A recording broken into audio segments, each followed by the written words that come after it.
thank you for joining us today. Today we are speaking about chemicals and Varroa treatment, and we're speaking with Richard Rogers. Now, Richard, thank you so much for joining us.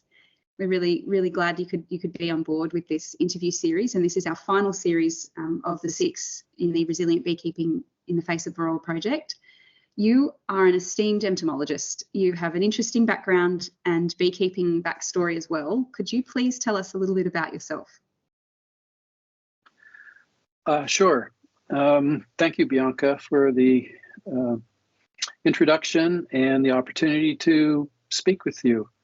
I started beekeeping back in the early 1970s, so I've got quite a few years experience both keeping honeybees and studying apiculture. And I've lived through the pre-Varroa period and during the introduction and of course, after Varroa. I did my undergrad degree in Nova Scotia, specializing in biology and focusing on entomology. And my graduate work was at McGill University in Montreal.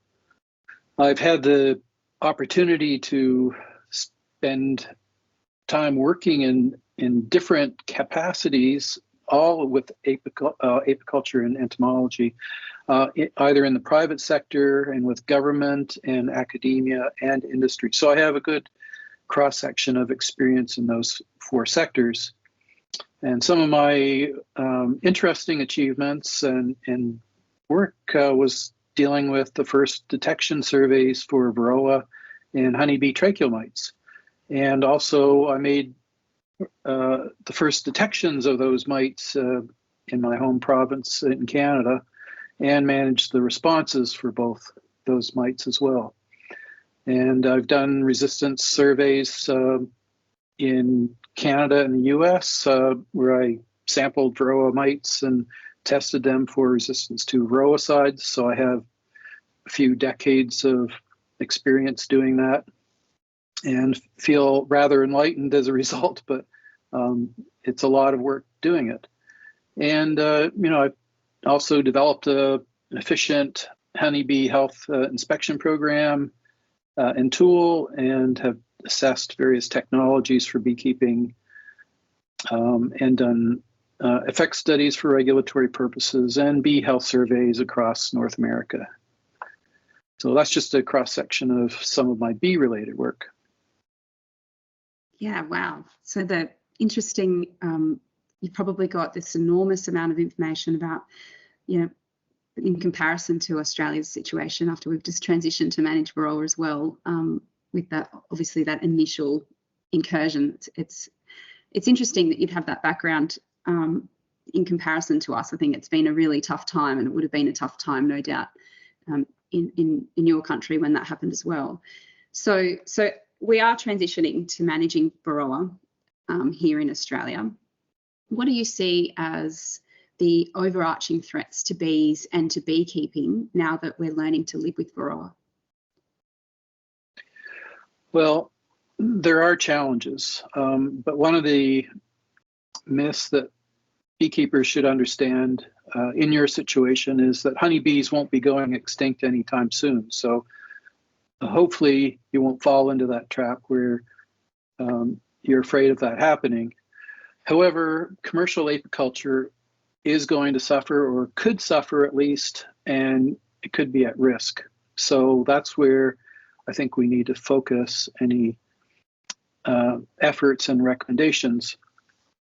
The causes of these challenges are for sure Varroa mite is one of them, but I'm afraid that there are other ones that I would hate to see them overlooked. So if I just lay them out as the 6 Ps, I think that can help beekeepers appreciate that, we have this new threat or challenge, but let's not forget all of these other things that we have on our plate. And that includes parasites and predators and pathogens and provisions, which are the food and forage, and pollution, which could be, air pollution and toxins from various sources, and of course people. And people can be the beekeepers themselves as managers of this livestock.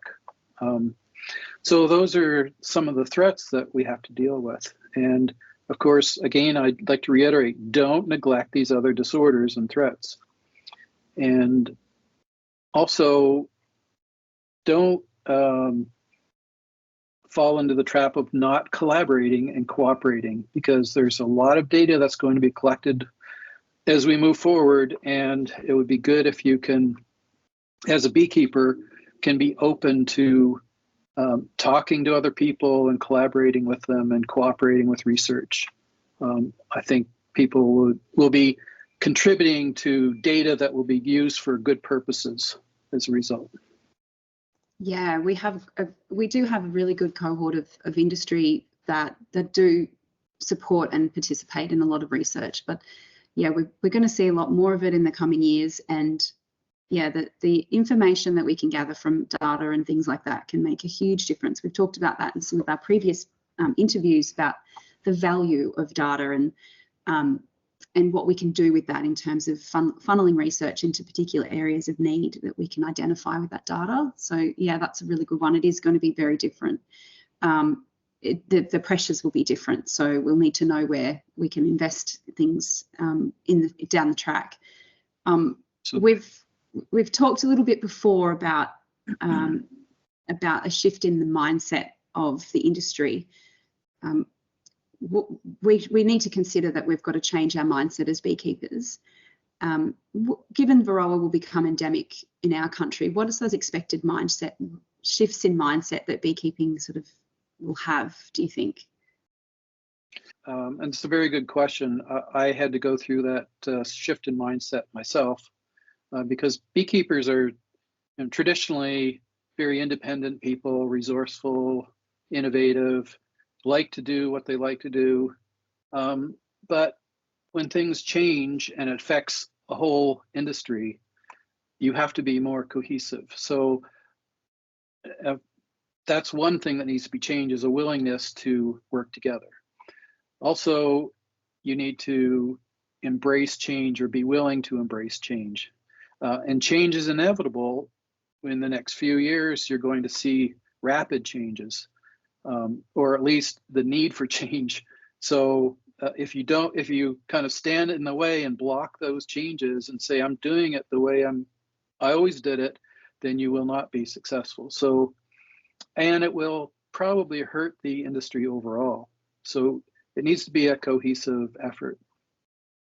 Also, what is counterproductive is being frustrated and blaming others for losses. So if you happen to lose all the hives, all the colonies in your apiary one year, and instead of just immediately blaming others for that loss, you need to be willing to look inward and examine what you did and how you did it and what could be the causes. And yes, even if it's an external factor involved, analyze that and come up with the cause, or at least come up with a new plan of action. So again, that's being open-minded and curious at the same time, and be willing to seek advice and to collaborate. Seeking advice is a big change.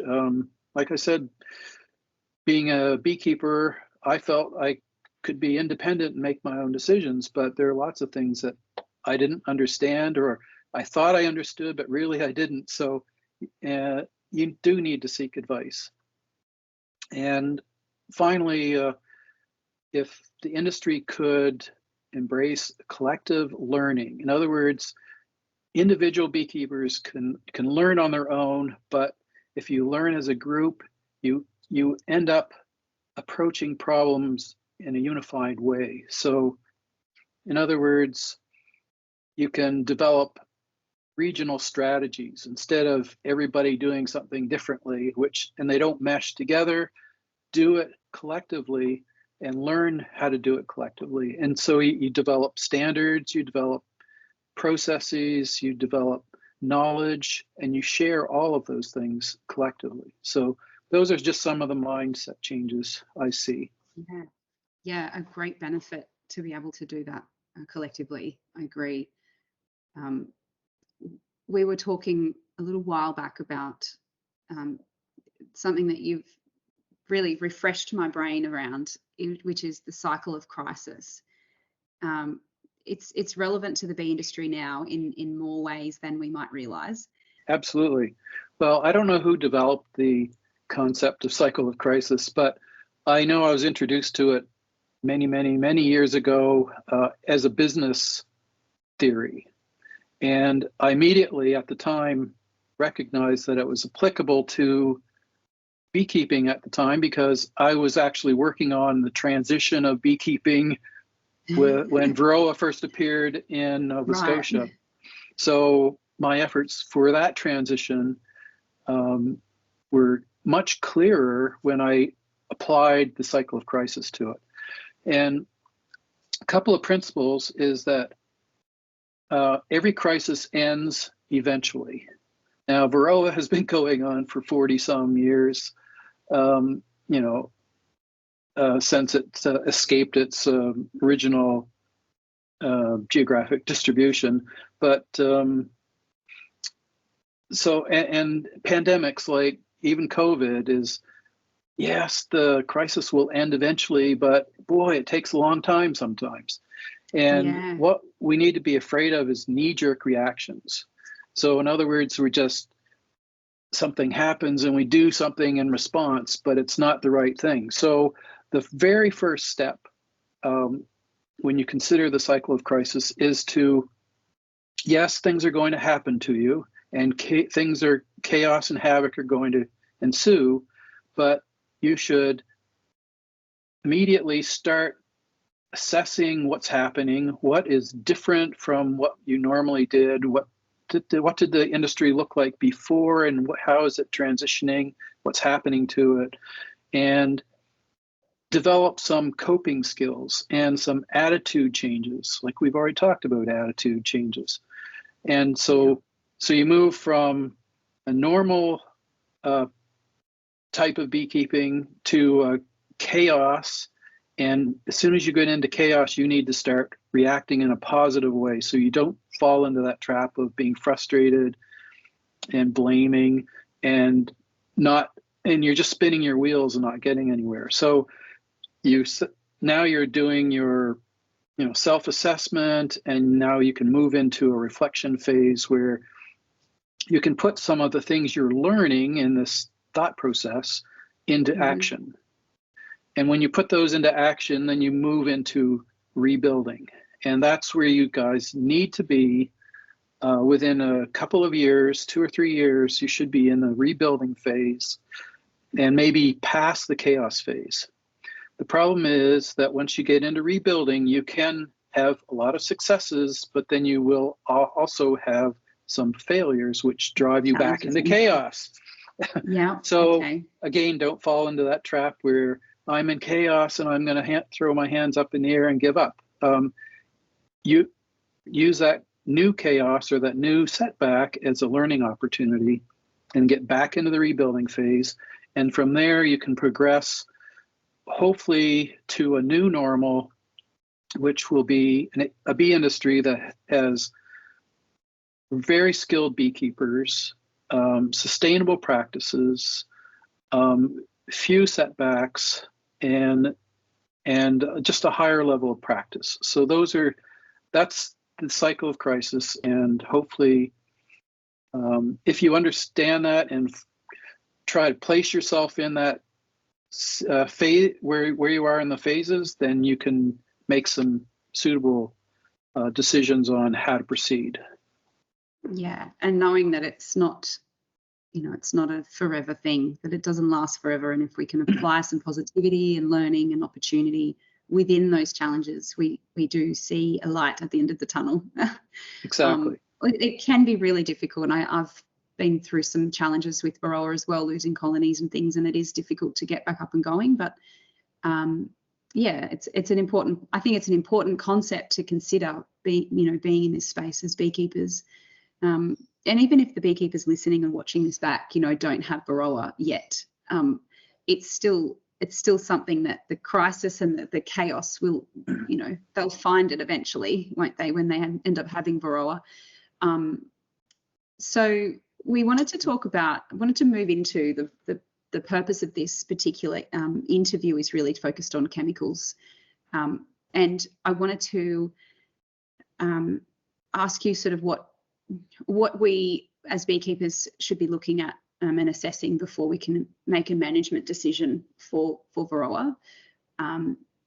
There's a lot of information, I suppose, out there about the chemicals that are available in Australia, and not all the chemicals or the options to treat Varroa will be our absolute silver bullet. We know that it's going to be a multiple things, and the integrated pest management strategy is really important to understand.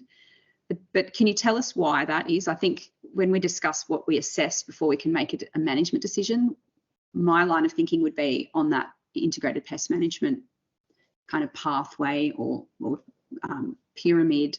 What do you think we should be considering? Say we've just received Varroa. Sure. Well, you're absolutely right. The integrated pest management approach is the ideal direction to take, and also to understand that there is no one solution to this. So you can't rely on one effective Varroicide or one effective management practice, no matter what it is. So you have to go into a mix of strategies, which is essentially integrated pest management. However, beekeepers, in my experience, haven't had a lot of experience with integrated pest management. They may not understand it as well as they should. I've been teaching integrated pest management since the beginning, and so 4 decades of doing that, and I still feel that there's room for improvement. But so one of the first steps you could do is to take an inventory of what IPM approaches are available to your Australian beekeepers. So have this menu of options, and then provide education programs where you explain what those options are, how they are used, how they integrate. And this is kind of proactive because now you're getting your beekeepers to a higher level of understanding of what IPM is, but also giving them a menu that they can pick from, so they're not just saying, oh, I suddenly have Varroa, now what do I do? You have this menu of options, and they're trained in some of that. So that would be my first strategy. Whether you have Varroa or not, this would be a key initiative. And then my next recommendation would be, before you jump into treating, would be to establish simple and effective and extensive monitoring efforts. And this could be for the beekeepers to implement themselves, but also for institutions and governments to implement. So the main thing, though, is to have those methods compatible. So you're generating data and collecting data even from the beekeepers, but having it collected in a way that you can combine it all. So standardization comes into play. It has to be simple enough that even if you're a busy beekeeper and you're just opening a few hives, that you can collect data that is meaningful without a lot of effort. If beekeepers are doing their own monitoring as their first step before they do treatments, they have data that is the same kind of source and methods as their neighbor, and they can talk back and forth and compare notes. Or you can go to your bee club and talk back and forth. You could have a seasonal summary of everybody's results, and that could tell you a lot. And not just for Varroa, though. You need to have them looking for all the other factors that could affect honeybee health as well, because Varroa is just one of many. One of the other ones. 6 P's involved here. Yeah, absolutely. I mean, we're still going to have AFB, and we're still going to have EFB, and we're going to have queen issues, and we're going to have potential, pesticide issues, environmental conditions. So there's those other bits. Sure. And anything you do that's new is going to have maybe unintended consequences. So you need to have some method for, determining that efficacy is not working or not there, or you've done more harm than good, and that kind of thing. So monitoring is very key. And then just develop, again, proactive thing is develop a resistance management plan. If you know what treatments are available to you and you know their mode of action, I see your chemical treatment table is a very good start on that, and that could be used quite effectively for developing a resistance management plan. And also avoid the temptation to make and use homemade concoctions, and avoid the temptation to use off-label uses of products. Those are things that can start you down the wrong path and lead to resistance development, loss of colonies, harming applicators and consumers. It's just not good. Legal issues. Yeah, absolutely. So, yeah, I like to think that you have an opportunity in Australia to be proactive and be ready for this when it gets to be a bigger deal than it is. It's already a big deal, but when it becomes full blown, you don't want to be caught. Yeah, we want to get the basics down pat, and those are the good rules to kind of stick by, I suppose, with the and know your enemy. So beekeepers can learn about Varroa biology and how long it takes to develop and how many brood cycles they have and that type of thing. And especially in Australia with no winter, you probably have year-round brood production, and therefore you have year-round Varroa production in some places at least. And so those are all things that come into play when you're determining if you need to do a treatment or not. Yeah. So in your experience in the US and in Canada, because you've done beekeeping in both, with different environments and things, where should Australian beekeepers begin when it comes to treatments for Varroa?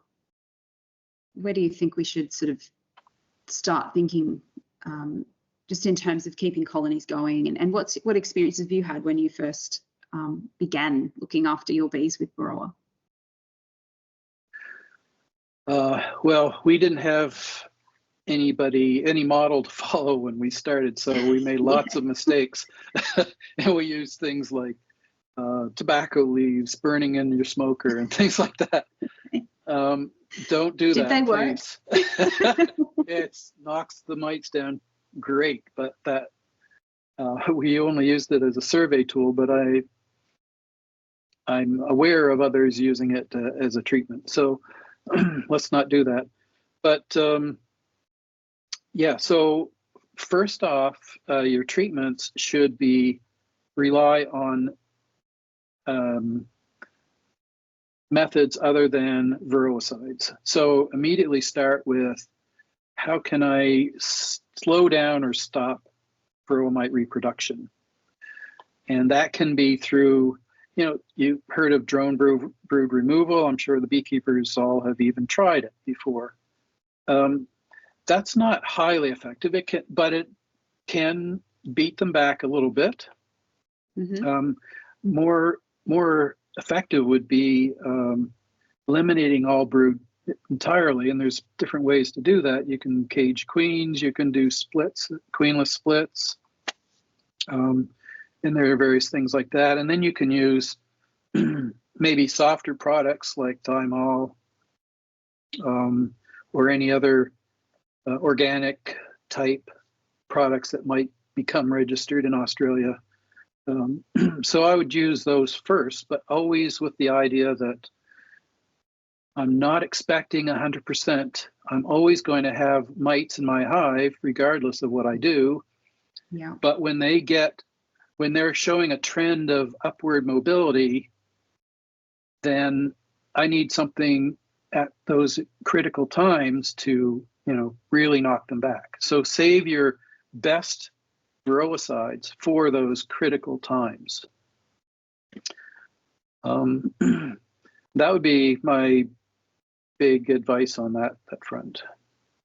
Yeah, you Have you had a fail with using, you know, a treatment that you thought was going to work, and you've come unstuck and had a big lesson learned back into the cycle of chaos and crisis? And well, yeah, yes, over the years I have, but more recently, probably in the last 10 years, we've had a lot of success actually with not using the most effective Varroicides, because we've taken this approach of, you know, weekly inspections and fixing problems early and using methods that reduce Varroa success. And then, but, you know, occasionally our monitoring would pick up, you know, a developing issue that we could fix at the time. So, I mean, the monitoring is essential for no matter what you do. If you're using a highly effective product, but your monitoring shows it's not working, then that's a sign that you either have resistance or poor application or some other reason behind it, and you need to explore that. But don't just blame resistance immediately, because it could be something very simple like it worked, but then you had reinfestation, you know, and that happens. Yeah, absolutely. I mean, that's going to happen to us for quite a while until we lose all of our, you know, feral colonies. Yeah. And the irony of it is, when you're a good beekeeper and you're successful at keeping your bees healthy and they're growing and there's lots of bees in the colonies and lots of brood, those colonies, if they collapse, just catch people off guard. But the reason they do is because they don't appreciate the fact that your strong colonies are the ones with the most brood, and Varroa needs brood to reproduce. So that's where the numbers will skyrocket. If you're not monitoring effectively, you'll get caught unaware. And then you'll lose your bees. Scary. What's that? Scary talk, yeah. It is. I mean, if you had a whole apiary of, say, 100 colonies, they're all doing well and producing honey, and you harvested, you're happy as a clam, and then suddenly they all die. I would be frustrated and crying as well. But if you're monitoring, you should know what the issues are, and you should be able to take appropriate action to prevent that from happening, but also realizing that you're successful at having healthy bees, but you're also successful at breeding mites. And so that's why you need that tool of the effective Varroicide, because there's no way you can beat back developing mites in healthy colonies that are providing the brood for this reproduction to be successful. Yeah, and especially if this is, you know, you're expecting that colony to go out and do a pollination event, and they're not going to be out there doing that if they've died, or they're not going to produce the honey that you'd want them to produce if the numbers are shocking and they're not a healthy enough colony to do that job. So I guess that it puts that into perspective, that it can still happen. We're going to get really good at it. We're going to get really good at beekeeping, aren't we? Yeah, absolutely. Really good. Yeah. Like, they're already awesome, but we're going to get even better. Can you talk about what you think is the initial path forward for us in this challenging time? Sort of, can you give us a bit of a perspective from your lived experience? What's next for us? Yes, from my experience, this will just be a short answer, because from what I've witnessed, it's important to be proactive, and we've already talked about that, and collaborative as well, and that will help, address the challenges facing beekeeping before it gets to be too big a problem. You do have to go down this path of prioritizing education, prioritizing monitoring, collaboration, get some research programs in place, and make sure the beekeepers are participating would be useful, and that helps with tech transfer. Make sure we're all on the same page as far as regulatory compliance goes, and that we're all striving for long-term sustainability. And that would be my path forward. That's high level. To go into the details would be maybe a thing for another podcast or educational program, but that would be my high-level approach. Yeah, okay. So, well, then I might move to another sort of question in a different light, which is colony health in terms of monitoring and assessment of brood. Could you elaborate on those two things in terms of, you know, making a decision to treat? So we talked about making sure you know where your colonies are at. So I'd like to flesh that out a little bit. So when it comes to making Varroa management decisions, it's essential to prioritize overall colony health, not just the treatment for decisions for Varroa. And so that would be, you know, my first recommendation. And to effectively assess colony health and determine appropriate management strategies, you need to follow a systematic approach. And one of the approaches I use is, I call it the healthy colony checklist. And the objective here is to answer 3 questions when you open a hive. And that includes brood, but primarily you want to know, as a beekeeper opening a hive, standing over an open hive, you want to know, is it healthy? If not, why isn't it healthy? Like, what's going on there that's making you decide it's not, you know, healthy, which is no problems. And then what do you need to do to fix that problem? So those are the 3 questions that every beekeeper needs to address when they open a hive. Even if it's just a quick look, they should try to answer those questions. And so to maximize the benefits of the inspections, you need to do it every 7 to 10 days, especially during the active season. So whenever there's brood present, you can have mite production and you can have brood diseases. So it's important to do it at some interval, but probably not exceeding 10 days, because a lot can happen in 10 days. And your objective is to catch your problems early.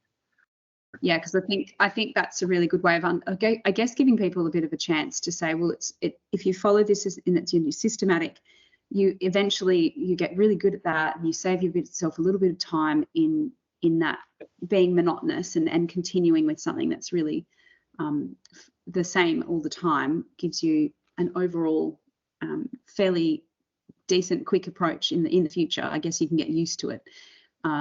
And it is an important part that's very valuable to implement. Can we just have a little chat about assessing brood then, in terms of the condition of the brood and assessment in when you're having a good look around, and how this affects what you would potentially be looking at to treat? Like if you know you've reached a threshold,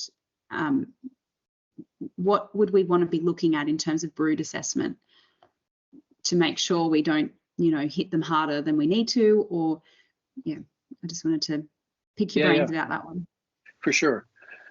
Well, when I inspect a hive, I definitely use brood as one of the conditions that I'm assessing. And I use 6 actually: the brood, the adult bees, the queen, the food, the stressors, and the space in the hive. So I have guidelines for doing each of those. And for brood, it's important to determine if all stages of brood are present. And now this is all based on the season, but the phase of development of the colony, the time of year, and various other factors. So you have to be an experienced beekeeper, or at least be on the path to becoming an experienced beekeeper, to fully implement this inspection to the definition that I've got. But so healthy brood includes, during active season, includes all stages of brood and the instars. So in other words, eggs that are 1 to 3 days old, larvae that are 1 to 6 days old, pupae that are 1 to 11 days old. And if there's any gaps in that, or termination of stages, then there's something wrong.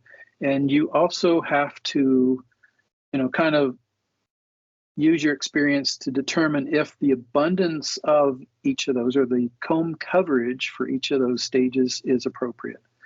So here you are looking at brood. You don't have to make notes. You're just mentally checking off in your head, yes, I see these, all stages. It's going smoothly from first day old eggs all the way to, mature pupae.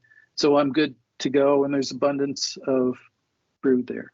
Now, that's not considering, are there enough adult bees to look after them, because that's the second condition, and you're only looking at brood. So that's one of the things I like to separate out. If you're looking at brood, only assess brood, and then bees will consider whether there are enough bees to look after the brood. So you're kind of compartmentalizing, the assessment for each of those 6 conditions. And it makes the inspection a whole lot easier, and you can check things off in your mind and then make one simple note. Brood is great, or, no brood past 5-day pupal stage, or something to that effect. So now you've got information that you can develop a management strategy around. Also, when you're looking at the brood, there could be a point where you've got a lethal condition. So in other words, if you're looking at your brood and it's all dead, it's full of brood disease and dead, or there's no brood at all, and there's no hope of getting brood back in there naturally, then you might consider that a lethal condition. You might want to combine it with your assessment of the queen or the assessment of the adult bees, but basically each of the conditions can have a lethal situation, and that's when you kind of say, there's nothing I can do about it. It's a waste of my time and my money and labor to deal with this, so let's terminate the hive and move on and spend my effort elsewhere. So those are just some of the things that I'm considering when I'm looking at each of these, and brood in particular.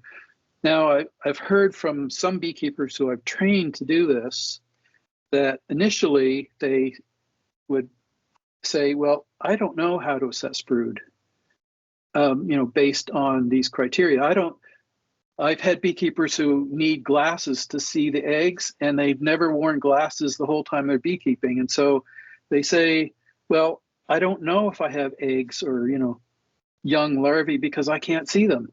I don't wear my glasses in the bee yard. And,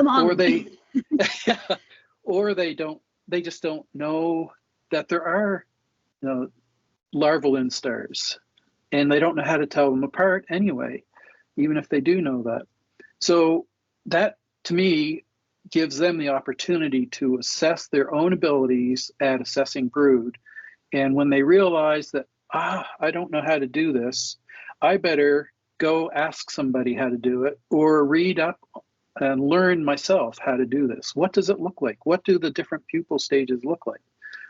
And so that's an opportunity to gain knowledge that's very targeted. You don't have to read a whole book. You just focus on, how do I tell brood stages apart? And so it makes learning a lot more efficient and effective. So those are just some of the advantages of approaching the 6 conditions this way.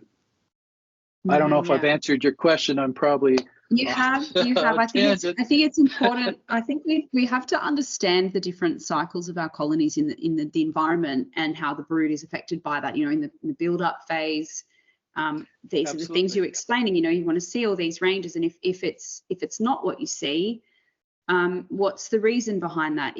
Should it be in that, like, all of those stages of brood available, or are we talking about we're coming out of winter, so potentially that's not the case, and there's a reason for it. Whereas when you have an expectation of where the brood should be at, if it's not at that, what's the reason? And to have that sort of deeper thinking, I suppose you could call it, to really understanding why.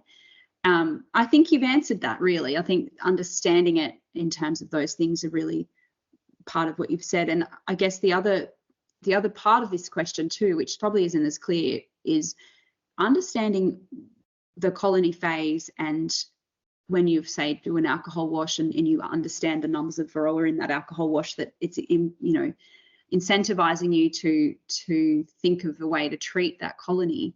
I think brood assessment of where you implement a treatment as well, and that we want to make sure that we're putting treatments, if we're using strips and things, where they go, and that also understanding that cycle. So if we know we've got really high numbers coming into or out of winter of Varroa, is this the time when we start to think, okay, this colony, like you said, we make of that, is this a fatal condition, or is this something I can fix based on the range of things? So I just wanted to touch on how brood assessment is really important now more than ever, because we've really got to sort of understand that intrinsic link between the brood and Varroa's opportunity, that you could take a hive away from you really quickly. Absolutely. You've taken my point very well, and the seasonally appropriate assessment, so that relies on experience, of course, but also you're looking at the conditions independently of one another, but then you can bring them back together and use your brood assessment and your stressor assessment, which in this case you're talking Varroa mites is one of the stressors. And so how do they relate? And does it open the door for treatment or salvaging the colony? So those are things that you can now sit down with a little bit of data and come up with some strategies. Yeah. So as we said before, we've got this focus on IPM as our approach to sort of learning to live with Varroa, which is, all of the fantastic opportunities we've received now that we're the last country to get Varroa. Could you talk through a hypothetical example based on your experience and your practices with monitoring and timing and decision processes of intervening to reduce mite numbers? Like a little snippet into your world. Probably less hypothetical, more reality. Well, you didn't have to give that away, but yeah. So I've been dealing with Varroa since 1987 in Canada, and even though we didn't have it in 1987, I was dealing with it, being proactive, monitoring for it and learning about it and doing all these things that we've talked about up to this point. And then when it hit, we felt like we had an action plan that we could, follow through with. So, having an action plan is great, and you have the opportunity to develop that and prepare for what's coming. But you also need to understand that Varroa is here to stay. There is no getting rid of Varroa, in my experience. I mean, that might be the hypothetical part, but I've never seen it go away. And there's only one spot that I know of that's Varroa free at the moment, and that's Newfoundland, Canada. And I hope everybody doesn't rush there and take Varroa with them. But so far, that is a province of Canada that does not have Varroa, and it's quite a pleasure to go there and see hives that are Varroa free. It's just thrilling. And then come back to the mainland in North America and see the consequences. So it's kind of something that's eye-opening. So the other thing, the IPM approach, we've talked about monitoring, but I've noticed that beekeepers tend to, or at least in the early phase, tend to fail to detect and adequately monitor for Varroa. I've had beekeepers who I've inspected their hives and I see Varroa everywhere, and yet the beekeeper tells me, I looked at it yesterday and I didn't see any, and the inspector was here a week ago and I didn't see any, and yet the hive is almost ready to collapse because of the numbers of mites. And so how does that happen? I don't know. It's hard to explain, but so that would be something that you should be aware of that can happen and be prepared to fix that problem. Also, they tend to underestimate the harm that Varroa can cause. And this is important for IPM just because if if you underestimate the potential harm from Varroa, then you're not inclined to put the effort into doing the, the management, the non-chemical things that will help your bees. So you're just kind of, oh yeah, I'm okay. I don't need to do anything different. I'll just go do my usual.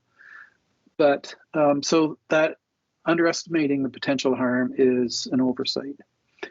And also Varroa can spread rapidly, and they're going to be endemic. They're endemic globally at the moment. And so the strategy for dealing with them in any region or country should be a unified approach. You can start with small areas, but, or at least similar climatic regions that are, adjacent, and have unified approaches. So that is, to me, an IPM component. And also there are many effective options other than Varroicides for slowing the buildup of Varroa in apiaries and regions. But no one of them is going to save the colony from increasing numbers.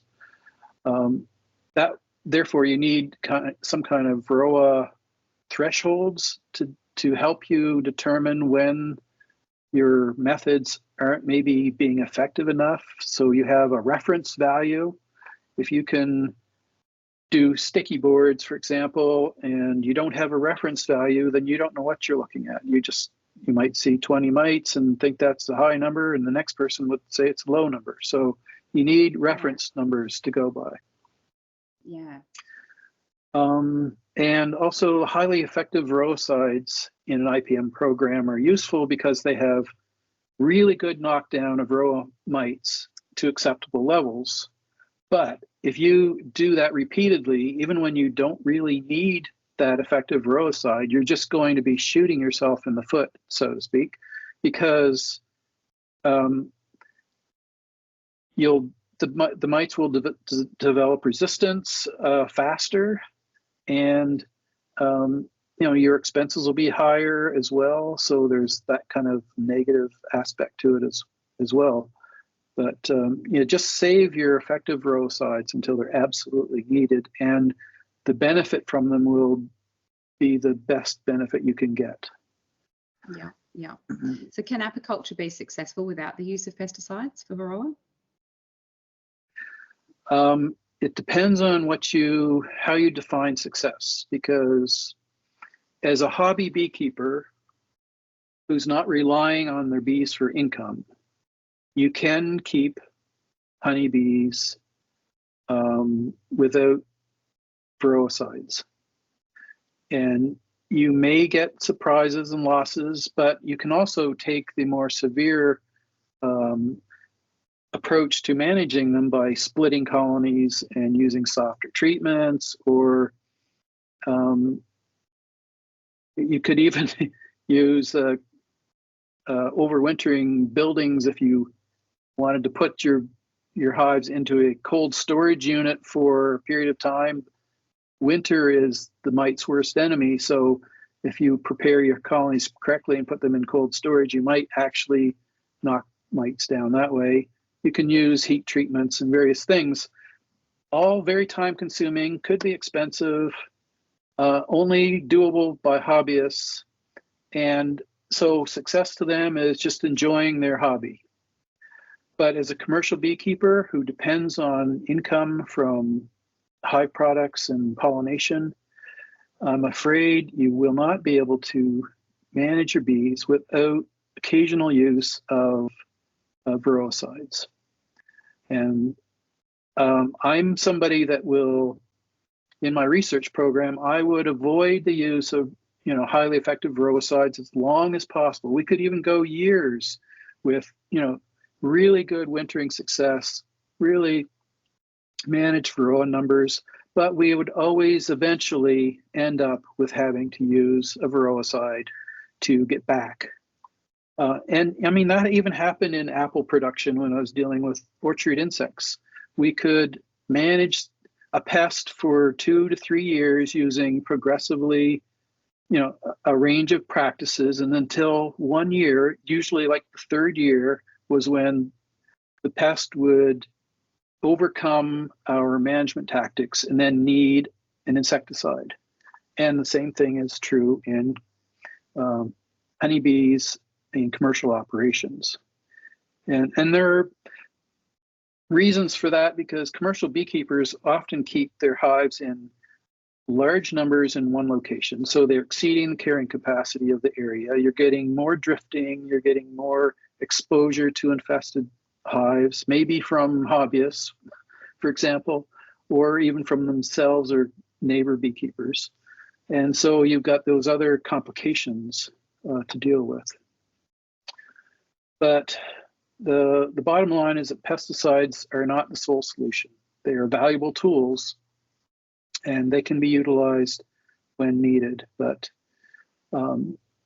also, I consider it wise use when you consider thresholds and time of year and is it really needed. That's wise use. And also following the label is highly important for safe use and conforming to regulatory requirements. So, and that all fits nicely into an integrated pest management approach. So yeah. Could you talk about why knowing if, efficacy is so important if we're talking around different treatments, whether they're approved or not? Efficacy is a really big factor when we've done a brood assessment and the timing of this, and why would knowing the efficacy of a treatment, why is it a key? Yeah, well, you're right. It is key, and so understanding the efficacy of your management tactics, whether it's a Varroa or some other tactic, is important. So it's not just the efficacy of your Amatraz treatment. Yeah, like the efficacy of drone brood removal or something. Exactly. Like that is also it's something you need to know if it's effective. If absolutely. The timing isn't good. Yep. So knowing the efficacy of your management tactic ensures that you are not wasting valuable resources on ineffective strategies. So that's kind of number one. Maybe an example would be if you came across a hive with very little brood, but it looked like it might be salvageable, and so you're going to introduce brood from another hive. And then if you don't monitor, you will not be able to assess the efficacy of that strategy. So if you monitor and you discover that, hey, that worked, then you have that new experience. You can make a mental note or a written note, whatever you want to do. But if it doesn't work, then you can question why didn't it work. And once you understand why it didn't work, then you can take that into account. So you maybe don't do that again, because it takes time to collect the brood from another hive. It maybe sets the other hive back. There are lots of reasons for being more efficient in your beekeeping. And if you're wasting time doing that kind of management, then don't do it. Basically, monitoring the efficacy of management tactics and treatments provides your before and after data that beekeepers can use to make informed decisions. So you've got, what did the hive look like, or what did the Varroa situation look like before I treated or managed, and what did it look like after? And based on that difference, you can decide that was a worthwhile effort or it wasn't. And so that's why efficacy is super important. I would not treat a hive without assessing efficacy of the strategy. So I guess our next question will be, could you help us understand the importance of knowing the mode of action of an acaricide? Absolutely. Well, as you most people probably understand, an acaricide is a subgroup of insecticides or of pesticides that are effective against mites. And the miticide used, or acaricide used by beekeepers, is specifically for Varroa, so it's called a Varroacide. And knowing the mode of action of these various products is important because they typically fall into various groups of or classes of pesticides. For example, it could be pyrethroids or synthetic pyrethroids or organophosphates or formamidines like amitraz. And there could be other classes. And each of those classes may have unique aspects and unique effects on the pest that they're targeting.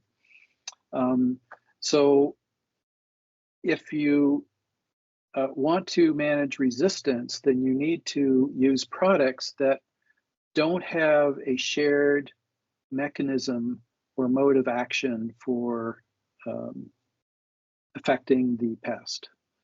Because if they do share a mode of action, there's a risk of developing resistance to one in particular, or it could be cross resistance. It's called cross resistance if it's affecting two different active ingredients. And so a mode of action is important if you're trying to rotate your product use and use different products in an integrated pest management program. There's no point in using the same active ingredient by a different name. It will be reinforcing the development of resistance, even though it's a different product. If it's in the same chemical class or it's the same active ingredient, it will be affecting the mite in the same way and therefore potentially inducing resistance development. Yeah, well said. In terms of using chemicals, I wanted to ask you about, is there the difference between, excuse our naivety or my naivety, is there a difference between the label statements when it says use without supers present and a withholding period? Is there a difference? Yes, there is. And labels don't always define these things well, and they may even be confusing. But in the simplest terms, using a product without honey supers present is pretty clear. Just don't use it if you've got honey supers on, period.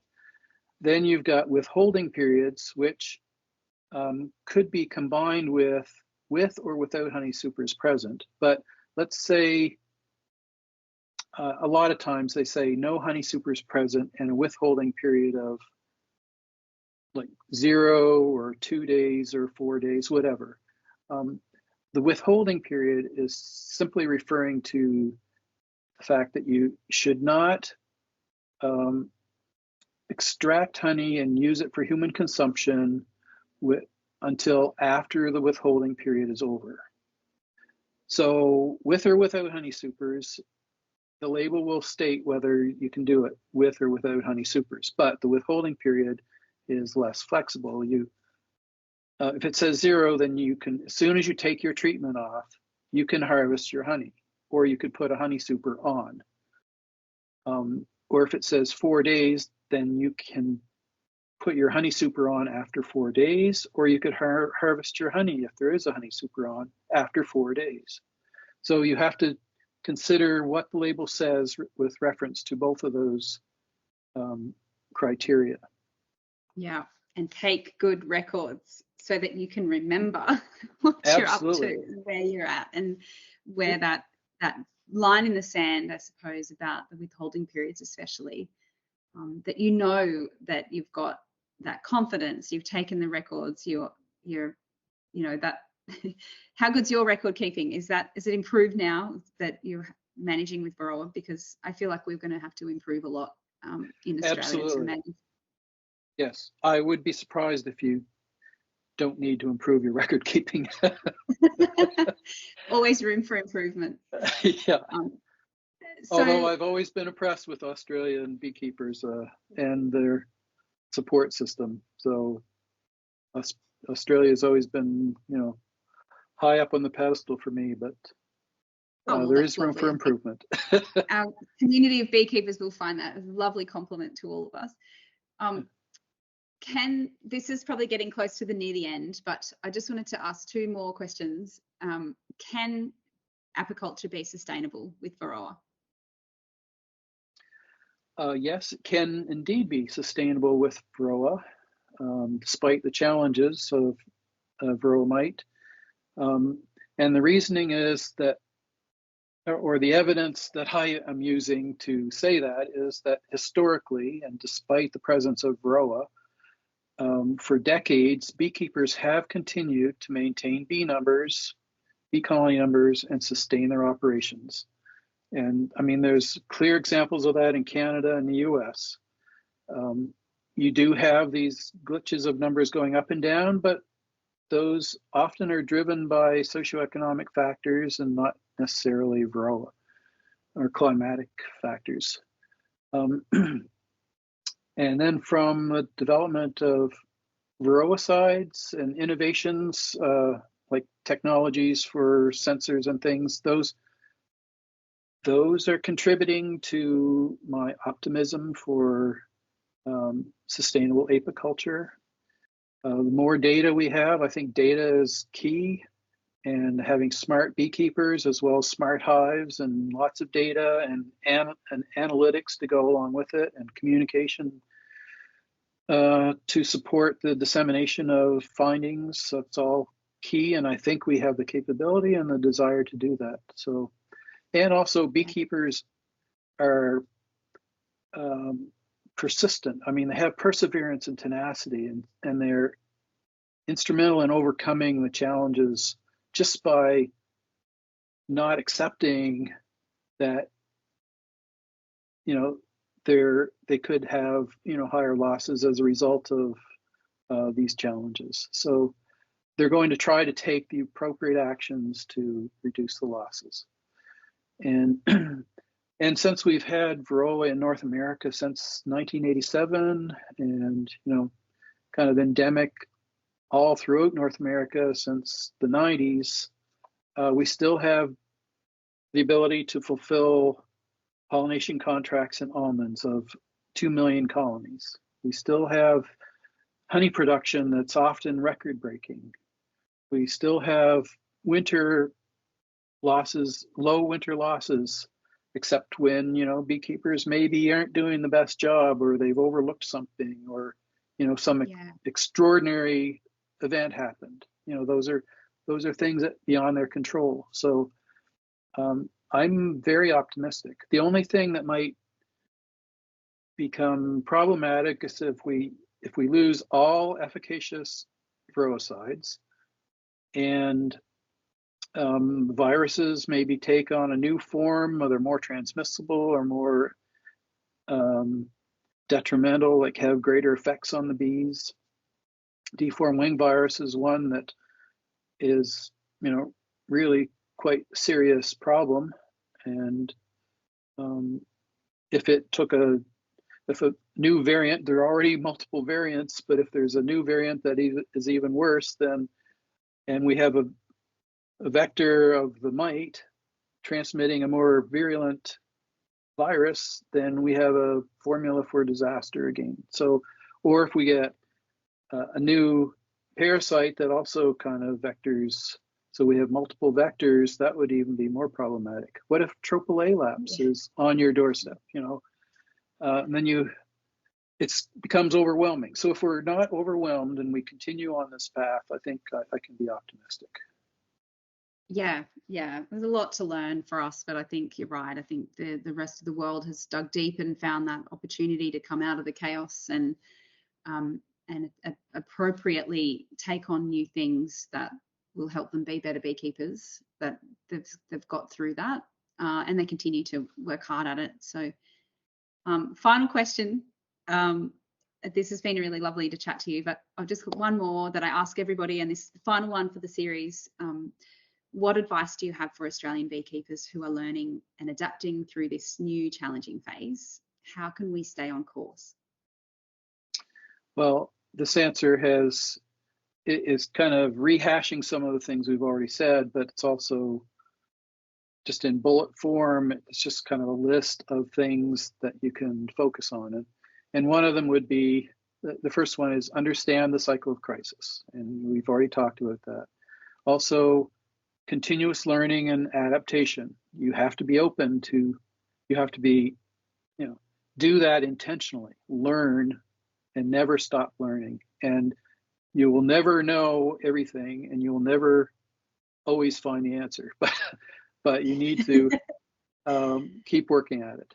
Also, you have to have a collaborative approach. So don't feel you're an island out in the middle of the ocean, even though you are, but you're a continent. But still collaborate, and that, I mean, that's exactly what we're doing right here. I'm in the U.S., you're in Australia. It's collaboration at a high level, but beekeepers can collaborate with one another. They can collaborate with a research institute or a government agency. So that's key. Also have a positive and innovative outlook. A positive outlook and be innovative. Don't blame, point fingers and blame outside sources, and don't be negative. I know that's really hard. I have to fight with that some days myself, but it's not constructive, and you don't have to be necessarily happy all the time, but you don't have to be pointing fingers when, I mean, things are beyond your control, but you can also maybe help fix those problems. Also have a holistic approach to colony health. That to me is probably, it's further down the list, but I think I should move it up to the top, because I've experienced this many times in crops and beekeeping. If you focus on your current problem and you put all your resources into that one current problem, you neglect everything else, and that comes back to haunt you. One example is neglecting American foul brood in honeybees. And I mean, there are multiple other examples I could come up with, but that's just one. Yeah. And yet American foul brood in the US and Canada was the #1 pest problem for decades. And I mean, all the resources and research went into that one problem, and then Varroa came along and everything's flopped over. And so look at colony health as a holistic. It's everything that's impacting their colony is important, not just one thing. And finally, continuous improvement and evaluation of efficacy. So if you can make improvements, even small improvements, but on a continuous basis, improve monitoring, like a little improvement every year, improve management a little bit every year, improve mite control every year, make some kind of an adjustment that might improve the effectiveness, and evaluate that efficacy.